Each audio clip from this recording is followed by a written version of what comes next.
Bismillahirrahmanirrahim. Assalamualaikum warahmatullahi wabarakatuh. Yang saya hormati Ibu Dahlia Rineva SSMPD selaku dosen mata kuliah manajemen sekolah dasar beserta rekan-rekan mahasiswa kelas 6D PGSD angkatan 2020 yang berbahagia. Perlu kita ketahui bahwa standar nasional pendidikan memerlukan contoh nyata berupa keberadaan sekolah standar nasional. Sebagaimana juga telah ditetapkan dalam Undang-Undang Standar Pendidikan Nasional Nomor 20 Tahun 2003 dan Peraturan Pemerintah Nomor 19 Tahun 2005 dan lebih dijabarkan dalam Permendiknas Nomor 19 Tahun 2007 bahwa setiap satuan pendidikan wajib memenuhi standar pengelolaan pendidikan yang berlaku secara nasional. Selain pengelolaan yang baik, suatu sekolah untuk memiliki tenaga kependidikan yang berkualitas dengan jumlah yang mencukupi kebutuhan memerlukan biaya rekrutmen, penempatan, penggajian, pendidikan, dan latihan, serta mutasi. Dalam usaha pengadaan sarana dan prasarana untuk menunjang proses pembelajaran, tentu saja diperlukan dana yang tidak sedikit, bahkan setelah diadakan, maka diperlukan dana yang cukup besar lagi. Mengacu pada latar belakang tersebut, pada kesempatan kali ini, kelompok 4 akan membahas mengenai standar nasional pengelolaan dan biaya. Sebelumnya, saya izin memperkenalkan diri. Nama saya Sayyidah Hairuzawanti dengan NPM 205060152. Saya di sini bertugas sebagai moderator yang akan memimpin jalannya diskusi presentasi pada hari ini.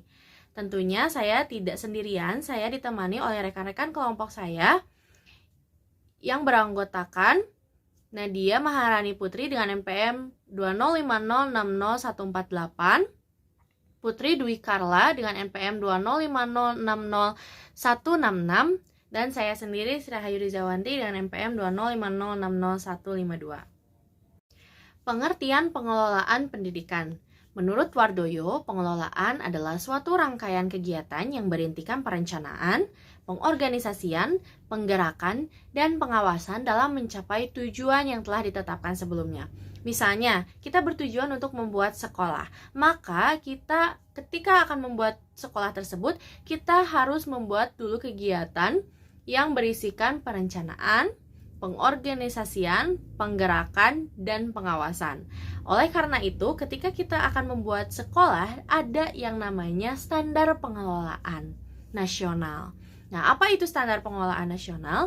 Standar pengelolaan nasional adalah standar nasional pendidikan yang berkaitan dengan perencanaan, pelaksanaan, dan pengawasan kegiatan pendidikan pada tingkat satuan pendidikan kabupaten atau kota, provinsi, atau nasional agar tercapai efisiensi dan efektivitas penyelenggaraan pendidikan. Sehingga ketika kita bertujuan untuk membuat sekolah, kita harus mengacu kepada standar nasional pendidikan tersebut, salah satunya standar pengelolaan pendidikan. Lalu, apa fungsi dari pengelolaan pendidikan tersebut? Pengelolaan pendidikan berfungsi sebagai acuan bagi sekolah dalam mengukur, mengevaluasi, dan merevisi kegiatan-kegiatan yang dianggap perlu.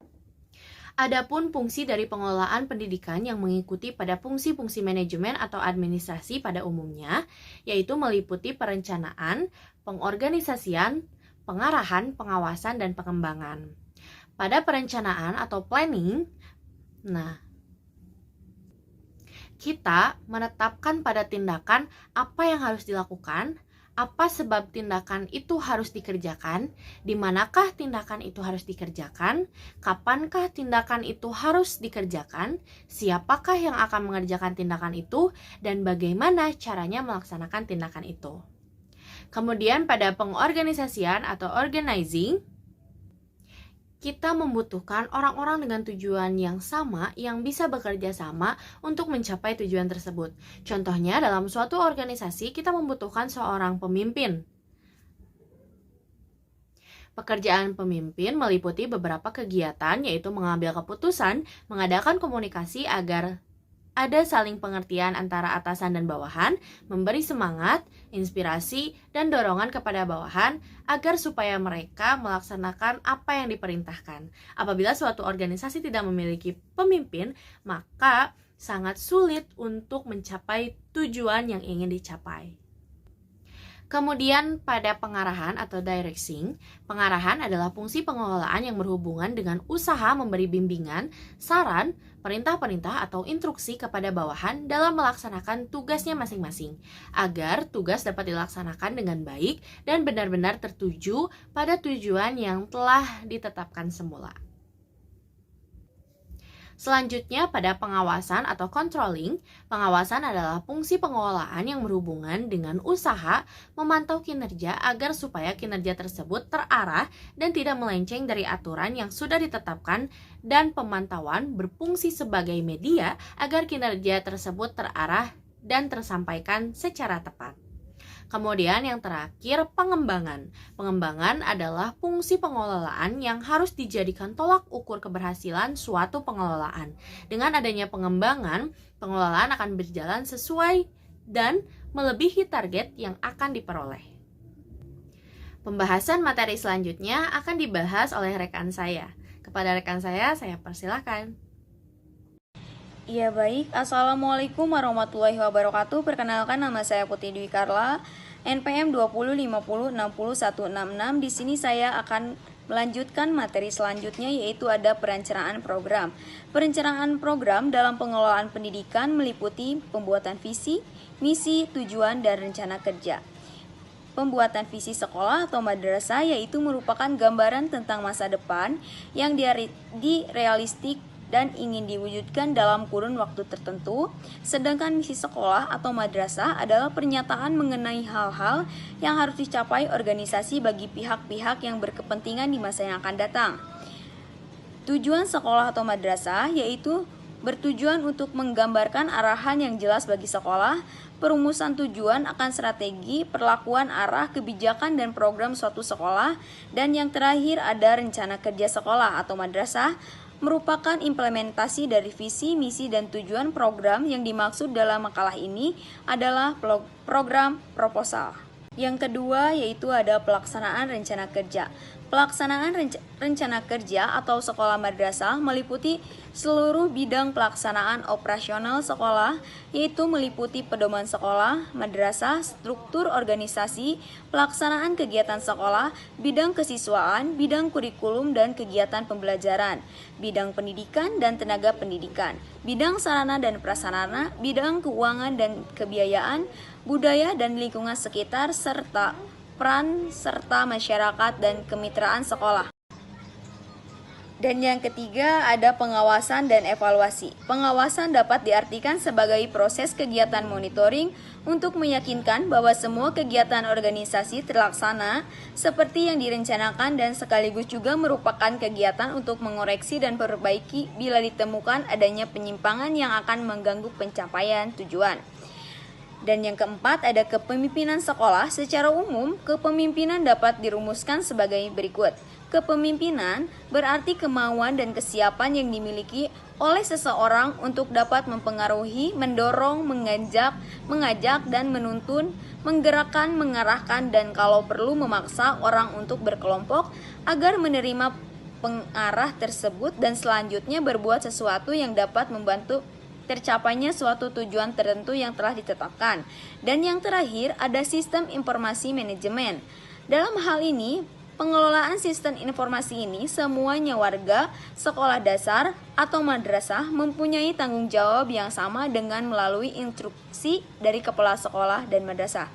Mungkin sekian dari saya. Assalamualaikum warahmatullahi wabarakatuh. Saya lanjutkan kepada teman saya sendiri.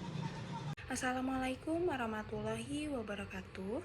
Perkenalkan, saya Nadia Maharani Putri dengan NPM 20506148. Di sini saya akan memaparkan materi mengenai standar biaya pendidikan.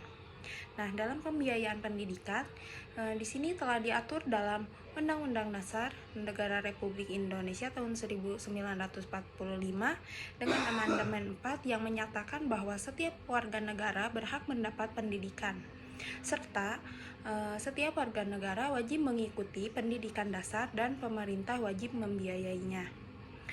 Dan Pemerintah mengusahakan dan menyelenggarakan satu sistem pendidikan nasional yang meningkatkan keimanan dan ketakwaan serta akhlak mulia dalam rangka mencerdaskan kehidupan bangsa yang diatur dengan undang-undang negara dan negara memprioritaskan anggaran pendidikan sekurang-kurangnya 20% dari anggaran pendapatan dan belanja negara, serta dari anggaran pendapatan dan belanja daerah untuk memenuhi kebutuhan penyelenggaraan pendidikan nasional.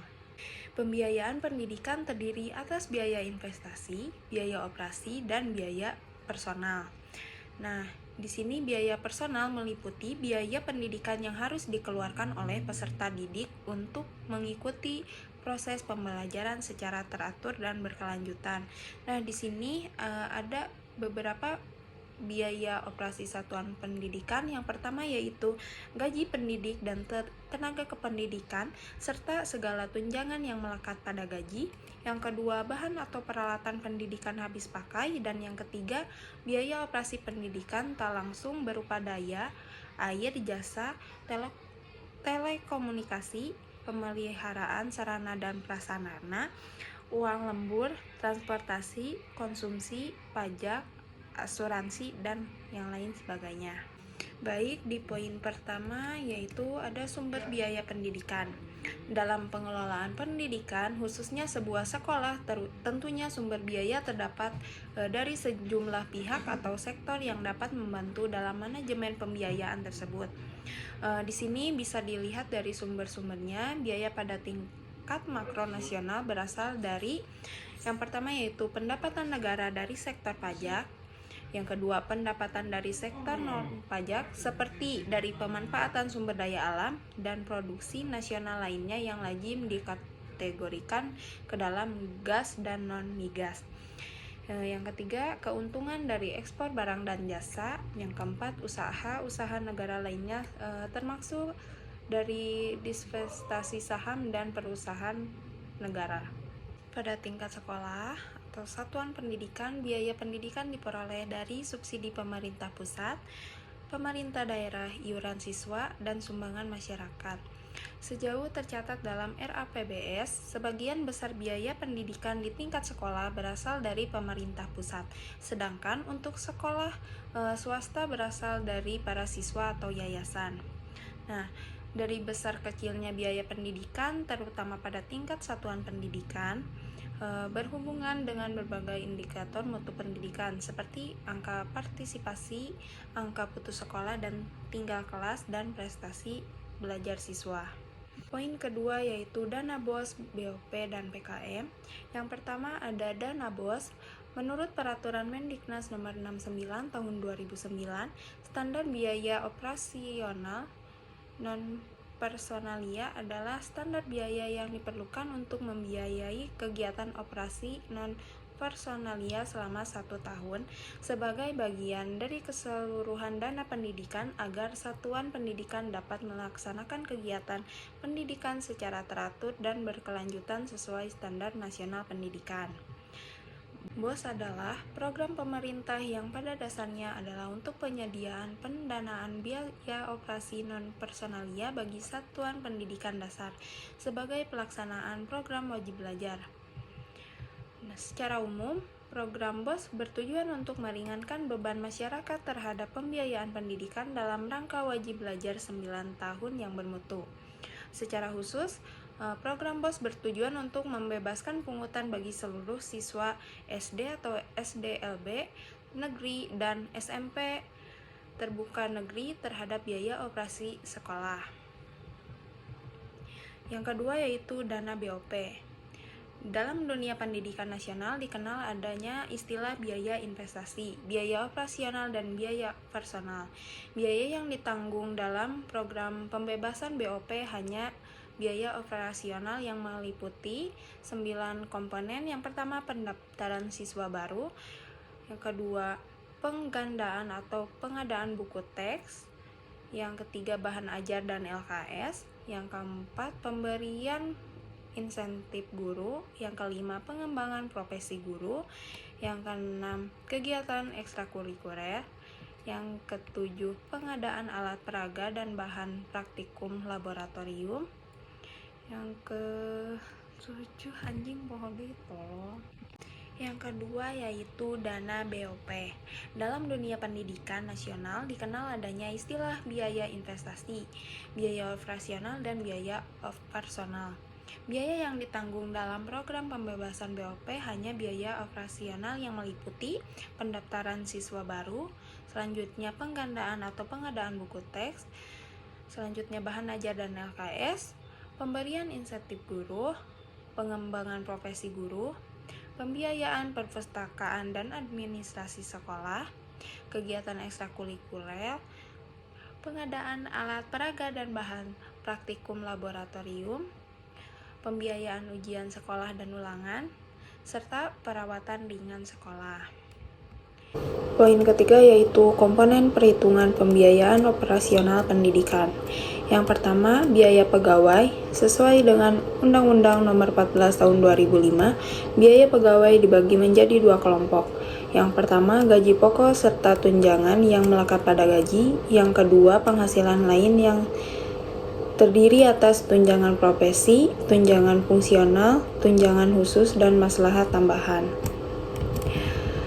Sesuai dengan Undang-Undang Nomor 14 Tahun 2005 tentang guru dan dosen, pengertian gaji dan tunjangan meliputi gaji pokok. Besarnya gaji pokok mengikuti aturan Menteri Keuangan tentang gaji PNS.